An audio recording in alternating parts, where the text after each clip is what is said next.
What's up, Fever Nation? I'm Alex Golden. And I'm Casey Johnson. And this is the Fever Focus podcast here on the Setting the Pace Podcast Network, and we are here to dive in to the Indiana Fever's 105-95 victory on the road against the Seattle Storm. And Casey, this had a lot of interesting things in the game.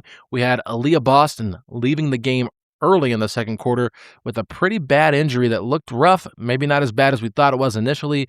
And then we saw Caitlin Clark and Kelsey Mitchell do what they do best, and they just dominate the Storm. And honestly, there's so many places we could start, but this was a very good team road win. And we had a Storm team that they didn't stop coming. They kept making this game close and close and close. And all of a sudden, Fever just, boom, they just hit the big shots when they needed to. Yeah, absolutely. I mean, when you lose a player like Aliyah Boston in the middle of the second quarter, and especially when I think I'm getting rusty in terms of like what my radar is for when an injury is bad and like when it's really bad versus just like bad, because she went down, and just from the way that she went down and she was sitting there and everybody crowded around her, I was like, oh, come on, man. Not again. But you look at and I sent you even a one really good fan video that shows that it looks like there might be a little bit of a bend in it a little bit. For the most part, though, it just looks like her knee hit the ground, and I don't think it was a situation whatsoever where she was being in any way, like, dramatic, because everybody knows you'll get into certain circumstances where you aren't injured, but you're in about as much pain as you've ever been in your life. You close your hand in a car door accidentally or something like that. You might not break any bones, but you might break a few of the 10 commandments somewhere in the string of words that comes out of your mouth afterward. And so it really like took my breath away, which was not great because I was on the treadmill at the time. But as we got further and further into it, like, I get out of the shower at halftime, and I look at my phone and it says questionable to return. And I have never been so thankful for the words questionable to return as I was last night. But this opens up a very interesting discussion, because when you lose a player like Aliyah Boston that early on, everybody knew, okay, their spacing is ruined. Like, we need to take it inside and then work from the inside out. Natisha Heidemann went absolutely insane on 11 of 20 shooting, ended up with 33 points in that loss. And ultimately, the Fever are just a better team, especially without Dominique Malonga in this game. But we saw the way that I personally never thought, "Oh, they're going to lose this game." Like, I never had that feeling in the pit of my stomach. I never thought, "This one is in danger here." But what I did think was, this team, if it wasn't against the Storm, would not be winning this game without Aliyah Boston. And so we get into that topic that we've broached so many times of, like, of that big three, who do you want to lose for a game or two the least? And I think that there are really good arguments against and for any of the three of them. But man, when all of a sudden your thought is, man, my front court is Timpson and Billings, basically. That's my center rotation for the rest of it. Suddenly you start thinking, oh, hey, if Aliyah Boston's going to be missing a couple weeks, maybe it was a good idea to keep Demiris Dantas on the team so that at least you have a taller, warm body who can somewhat defend it in the post. You start thinking, what is the eventuality of this going to be? Thankfully, I don't know that she will miss too much time. I would not be shocked if she's out on Friday against the Portland Fire. But to me, this game was a game. They went out to a quick lead. They lost it. Caitlin Clark, 32 points. Kelsey Mitchell, 28 points. What else is new? To me, the big question headed forward is, what is the state of Aliyah Boston's knee, the same knee that's been bothering her since the Unrivaled season? Yeah, I mean, and honestly, this play was about to be a gorgeous play because Caitlin had a threat of a dime right there to Aliyah, and then I think it was Floje Johnson actually stepped on her foot when she fell, and it was very awkward. And like when I saw her fall down, I was like, oh, her knee hit the court. It didn't feel like it was like an Achilles or something like that.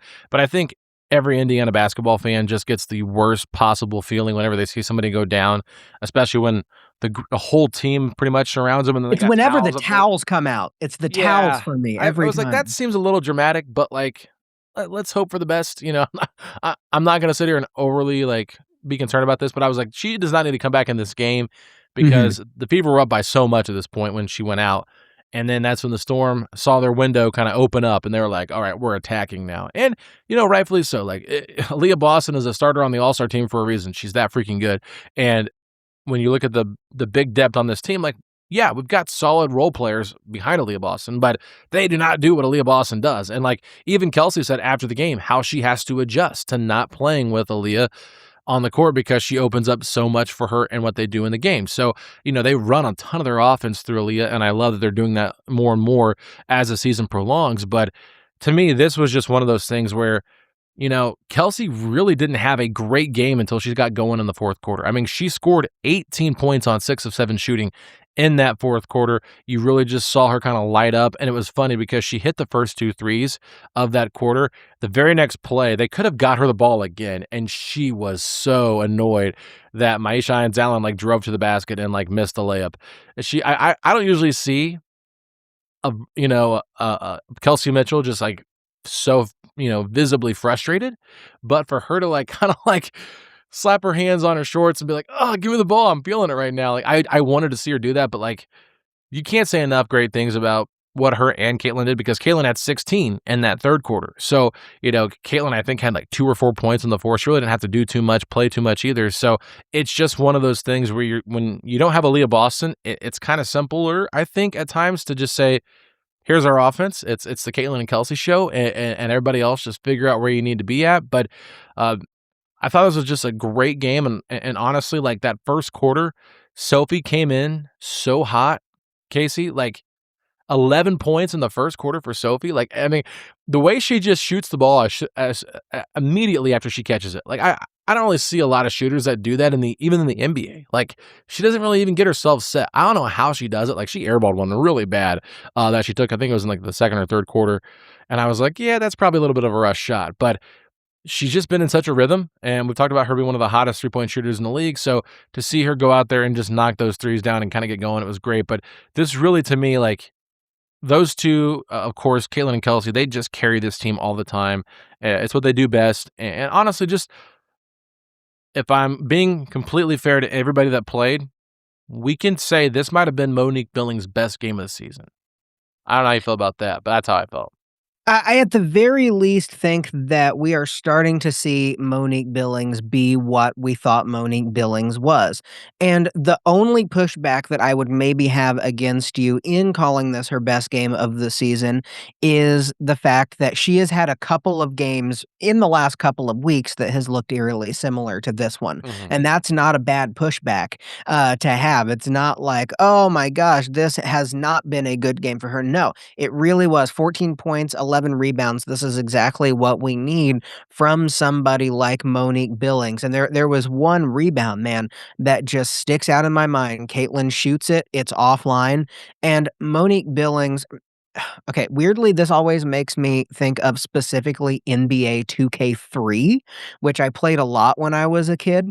And if you had the 2K cam, at the time, anytime that an opposing player got a rebound, so somebody who was not on the team that just shot, as soon as their hand touched the ball, it would, like, stop, freeze frame, and in, like, 3 seconds, spin around all the way, and then you would go in the opposite direction, and it was this it always annoyed me because it's like, "Can we please just keep moving?" But it would be funny also because none of the animations in that game were normal because it was much more arcadey at the time, and so somebody would just be, like, in a back-breaking position catching the ball, and Monique Billings comes up for this rebound and snakes around the storm player in the air, and it reminded me of one of those crazy 2K3 animations that frustrated me so much when I was a kid, and then ends up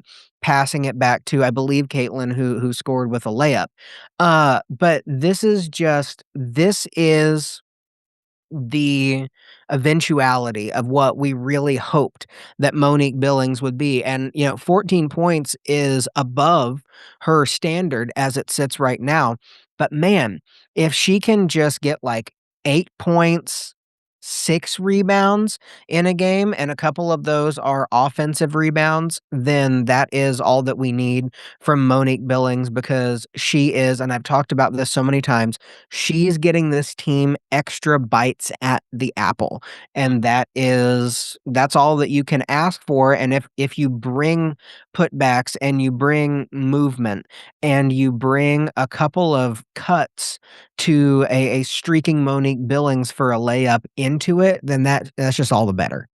I think the synergy between her and Caitlin and her and Kelsey is just getting better too. Like I think that's the big reason why she's starting to play better is because she knows where to be. There was one where Caitlin led her beautifully to the rim and she got fouled, and it was like she doesn't get that without the pass from Caitlin. And we know Caitlin's like one of the best floor generals in the W, and sometimes she's a little too risky, but like she just sees the floor so well. Like she sees the play 3 steps ahead of the casual fan watching and then the other players on the court. Like sometimes she gets a little loose, but like that to me is like what makes her so special.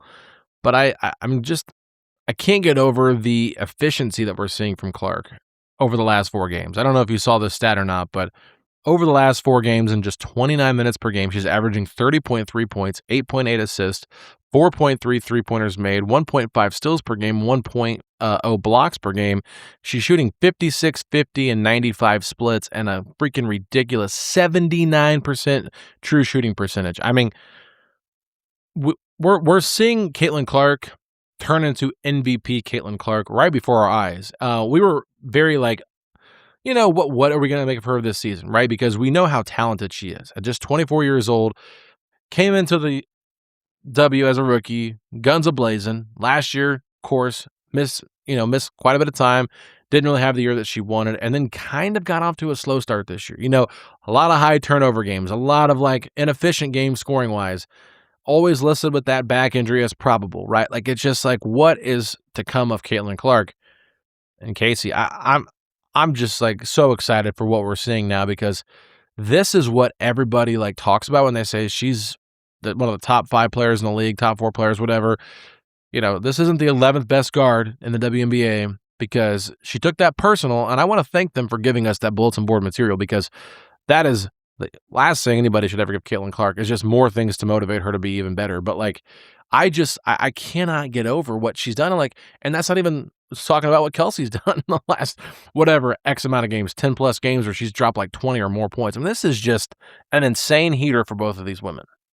Yeah, I'm sitting here laughing because I'm thinking back to our interview with Pat, and when we had our interview with Pat Boylan, he vocalized something that both of us had already been talking about, but, we're just 2 idiots here talking into a microphone, like, we get stuff wrong all the time, but we had been talking about how eerily similar this Fever team is in the way that they're constructed, in the way that they operate to the Pacers team that is, going to be just across the street from the new practice facility.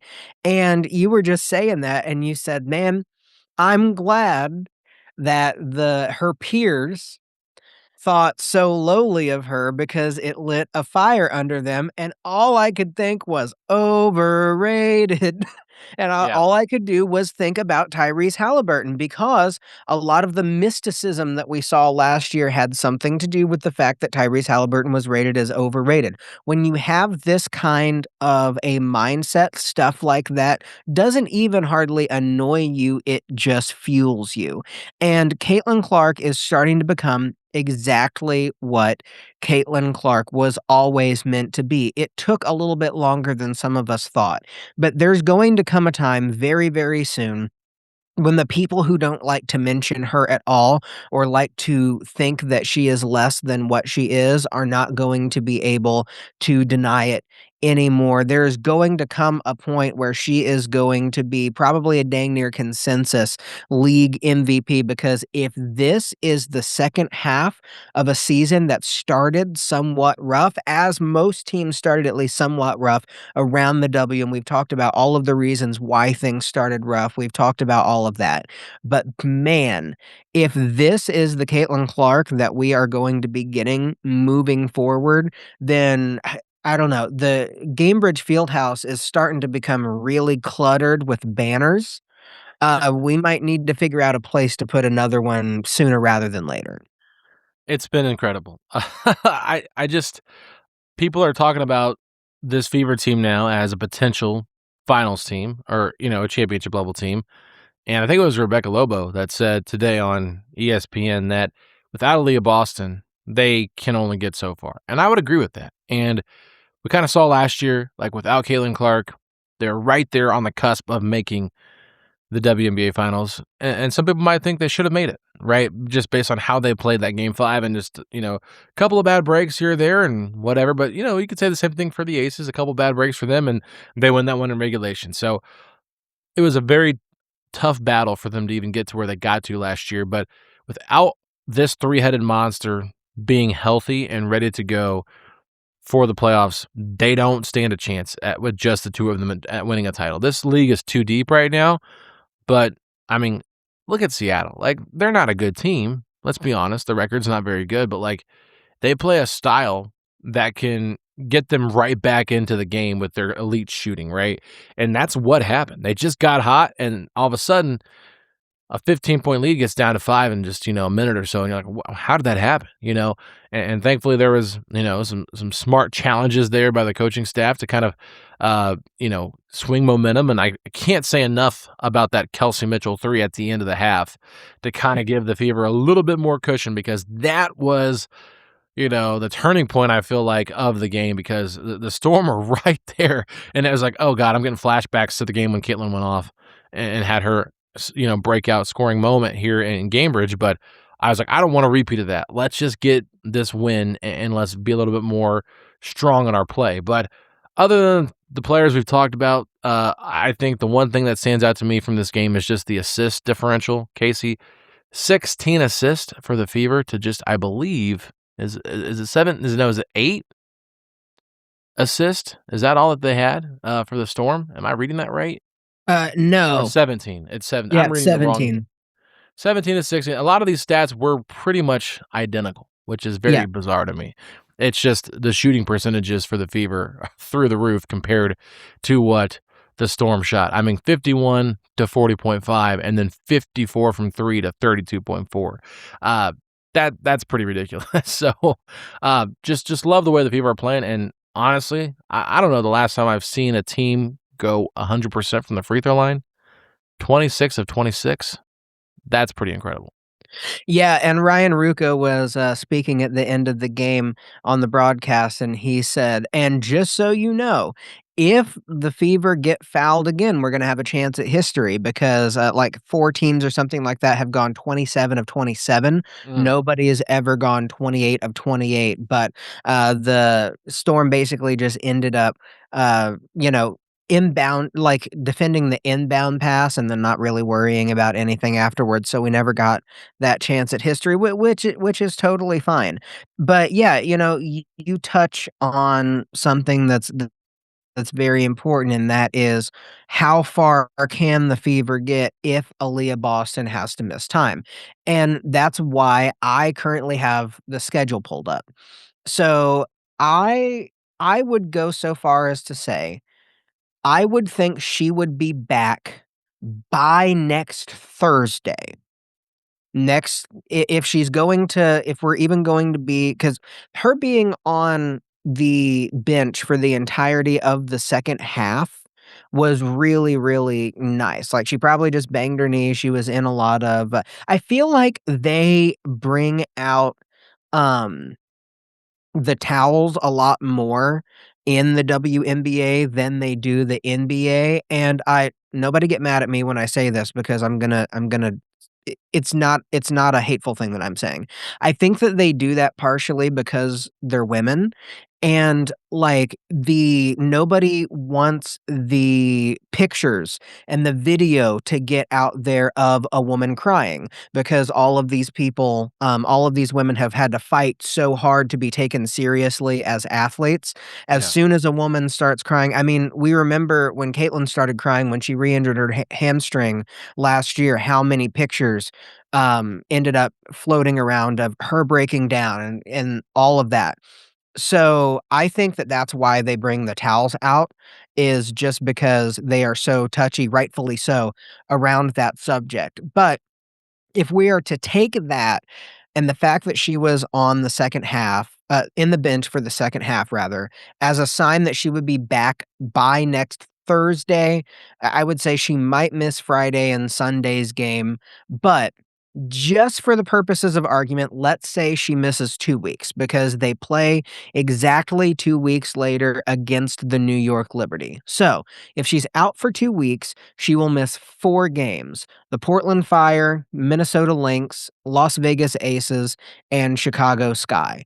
I think that this team, against the Sky and against the Fire could certainly win those games. If Aliyah Boston misses 4 games and you split them, I don't think that you're too awfully concerned. Really, as long as you're able to pull 1 out, I'm not that concerned, but if you split them, you're really happy, and I think the same would apply if she because they've got this long break basically at home from Sunday the 2nd to Thursday the 6th when they go up against the Aces.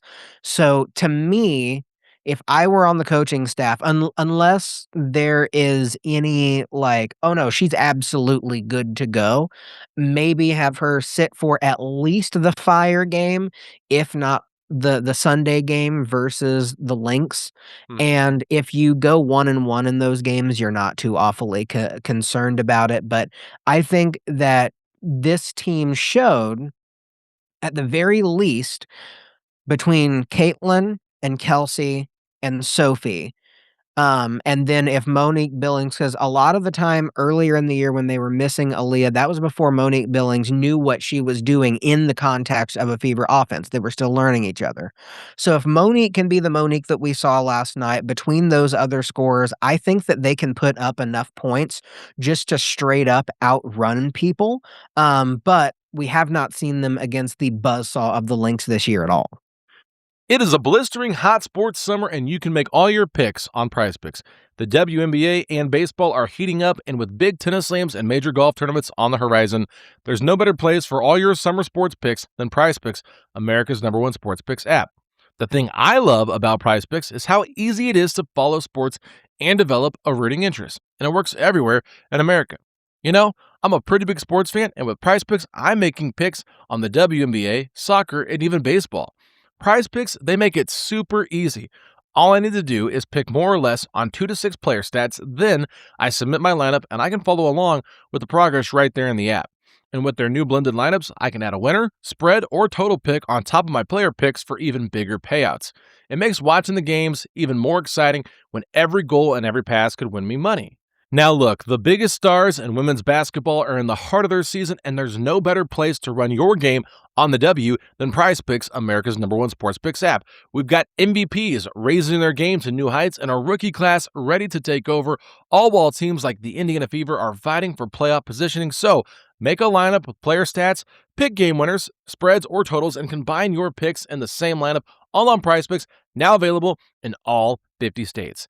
Download the app today and use code PACE to get $50 instantly in lineups when you play your first $5. That's right, download the app today and use code PACE to get $50 instantly in lineups when you play your first $5. PrizePicks, America's #1 sports picks app. Yeah, I think at the end of the day, you want to just handle Aliyah Boston with kid gloves. You want to make sure that she is completely healthy before you bring her back.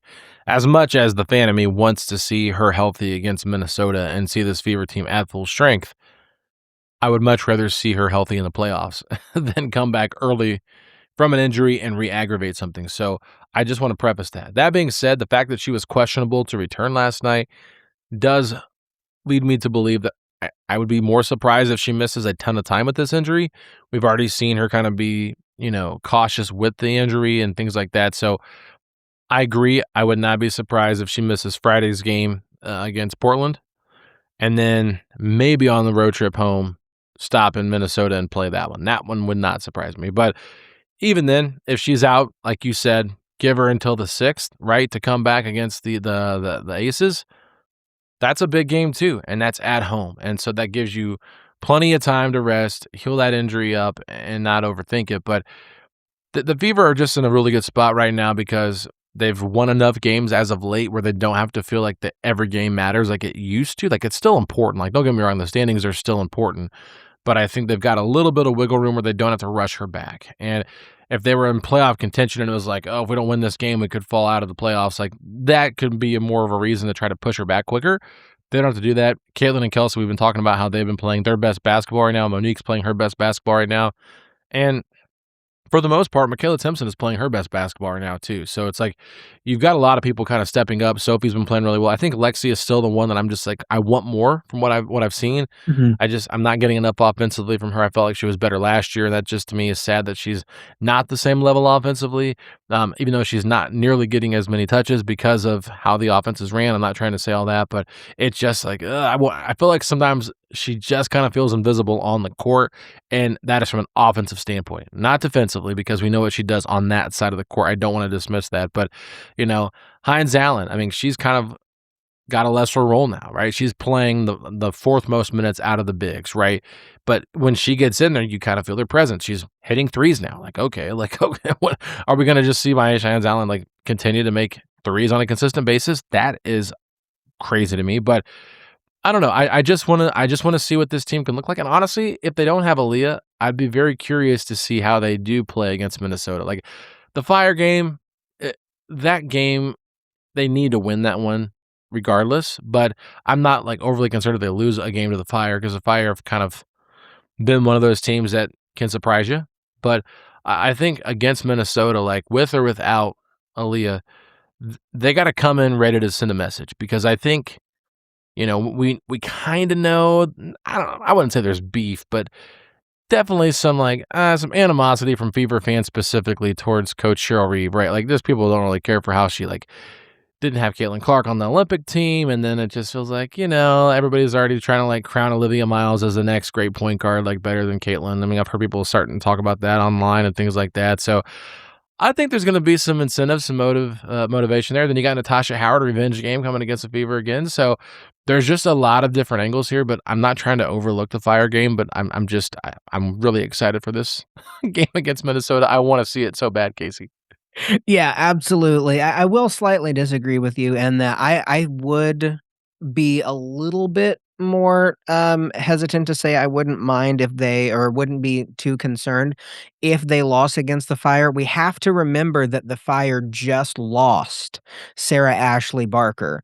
And so she was their absolute stud this season. She was somebody who they relied on and was an absolute breakout star for them. It was just gutting to watch her go down with that ACL injury. It was one of those that I watched the replay of it in slow motion like 3 or 4 times and was just as horrified probably every single time that I watched it because, man, if you haven't yet, make sure that you can handle that kinda thing, but the way she steps, her knee goes to the side, and then just the way that we've seen, for instance, in Achilles injuries where you can see it, her knee goes and just explodes. It's like a little grenade went off inside of it. It's kinda like those videos where they put, like a firecracker under a pot, and the pot goes and so having her out, I would hope that they would handle business,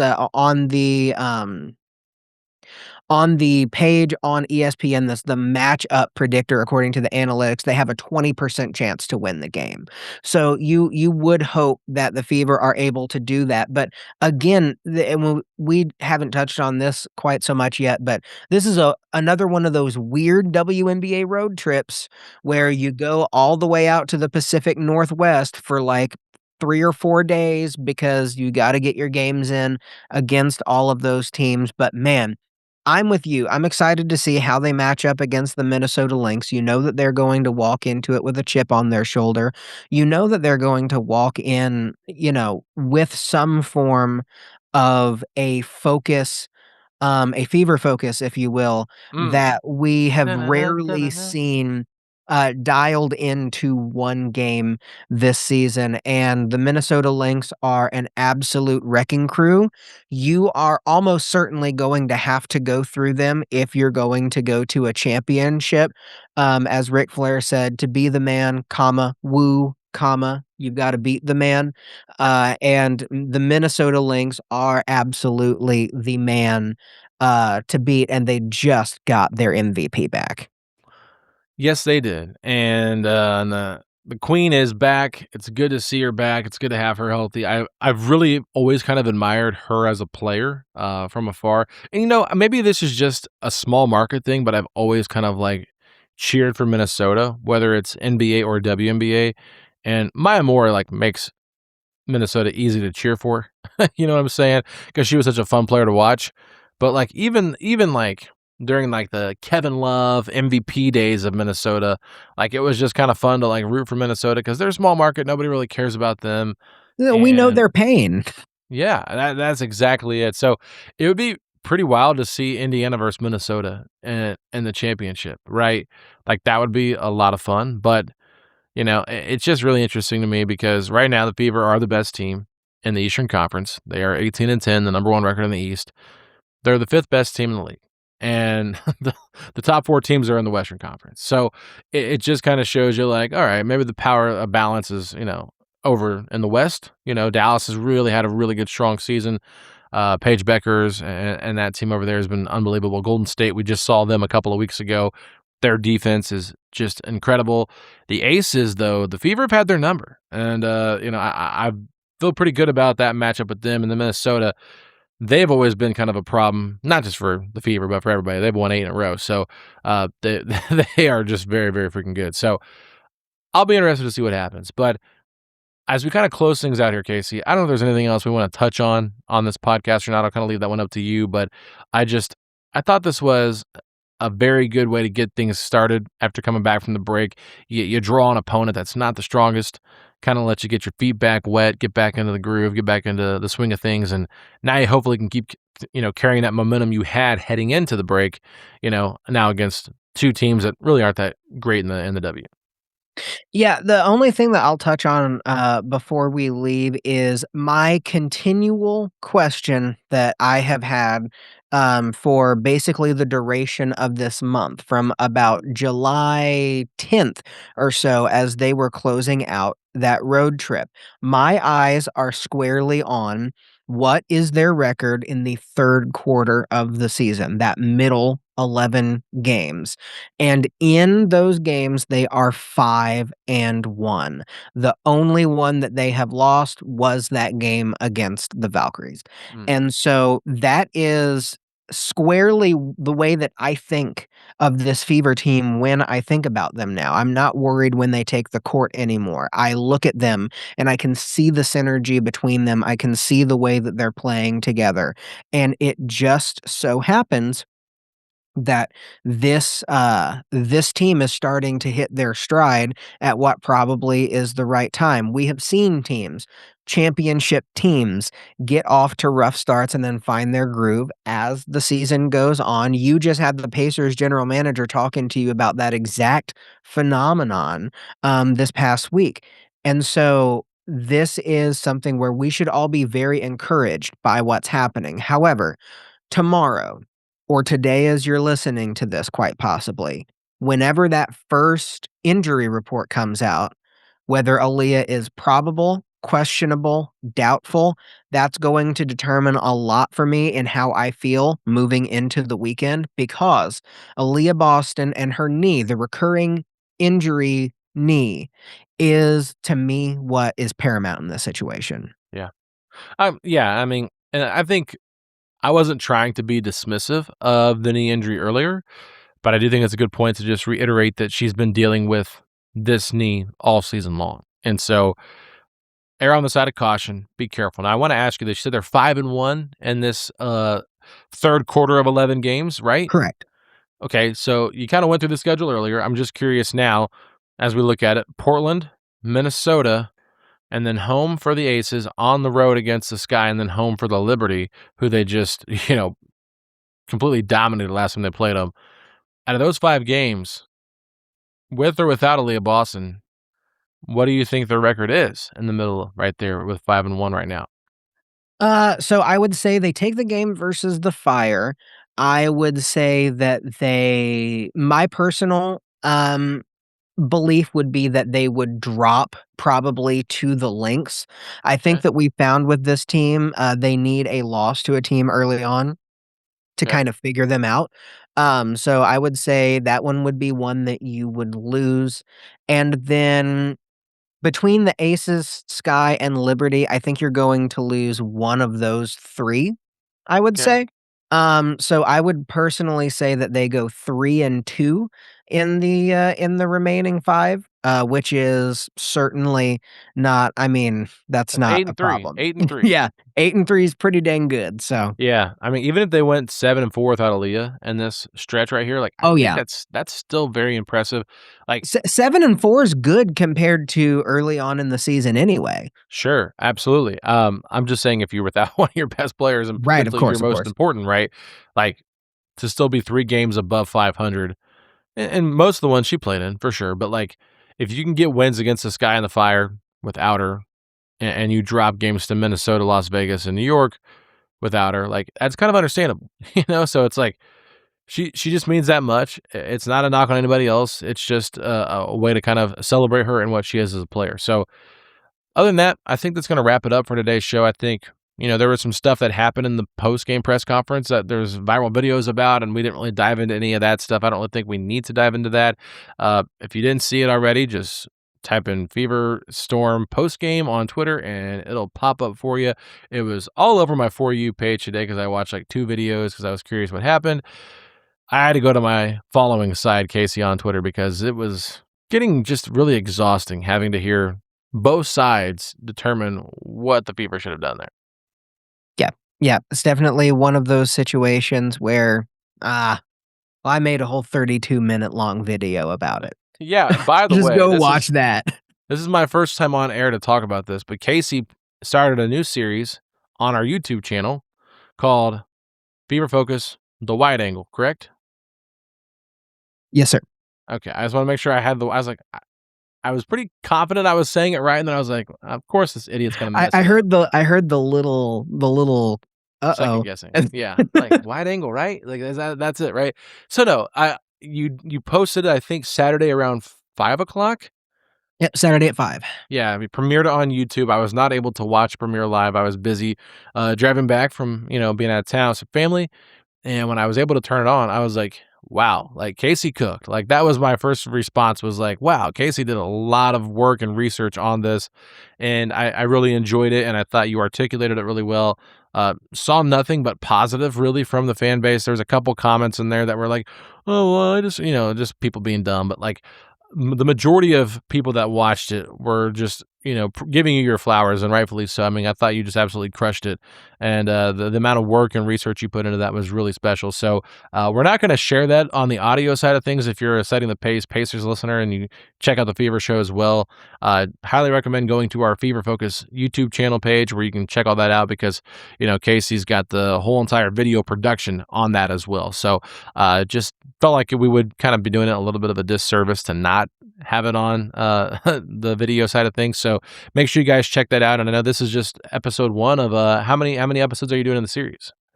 I mean, I don't have any plans to stop.